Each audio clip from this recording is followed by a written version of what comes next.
Jesus Christ says in John's Gospel, chapter 6, from verse 53, unless you eat the flesh of the Son of Man and drink his blood, you will not have life in you. He mentioned it severally. And in fact, as he was saying it, some people were leaving him, because this message, this teaching was immediately after he fed about 5,000. So the next day, the place he was flooded because people were looking for food. And he said to them, when they came around, do not work for food that do not last. Work for the one that lasts.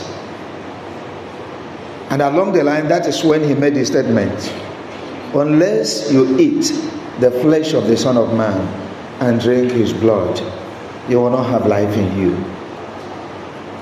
God created us in his image and likeness.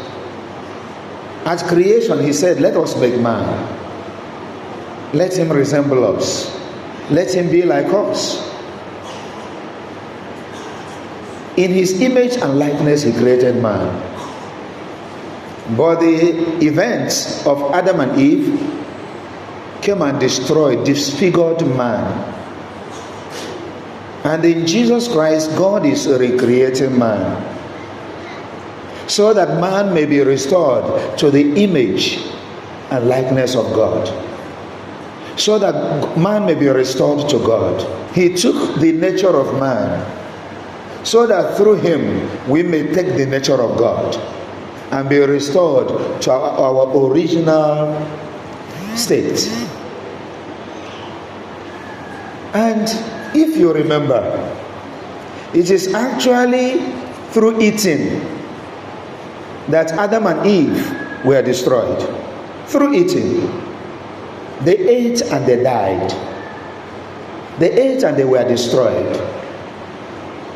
And God is restoring us through eating. That is why he said, unless you eat the flesh of the Son of Man and drink his blood, you will not have life.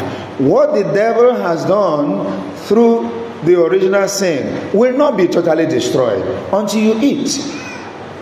Just like when we are small, our parents forced us to eat. I remember during the war, the food we were eating there is not something that is palatable. They will just go to the bush, collect leaves. This local spinach, the one that grows, should I say white spinach, white leaf, green leaf, they will collect it and cook. And that was the food. And as a small boy, I would look at it, just leaves, vegetable. So my mother decided the only yam, a tuber of yam she was having, she will cut a little of that tuber of yam and drop it into the leaves. And even at that, it was not looking good. So I was refusing to eat. There is something she said that made me to start eating. She said to me, and it was not an empty threat, she said to me, come, if you do not eat, you will die. Many children died of kwashiorkor. She said to me, if you do not eat, you will die. That sent a bell into my system, and I started managing. And that is what Jesus Christ is saying to us today. If you do not eat my flesh and drink my blood, you will not have life. You will die. Because it's only through him that we are being restored to God. We are what we eat. If we know what we eat in the Blessed Sacrament, if we are really conscious of what we are taking in, gradually we'll be transformed into Christ. because we become gradually what we eat. Our relationship with Jesus Christ transforms us into him, especially when we enter into that covenant of eating. Many of us are spiritually dead. Businesses are dying, especially in our country, Nigeria, today. Marriages are dying. Spiritual lives dying. Separation from God is death. When the devil gets better part of us physically and get better parts of us spiritually, he is preparing us for eternal separation from God. He's preparing us to die.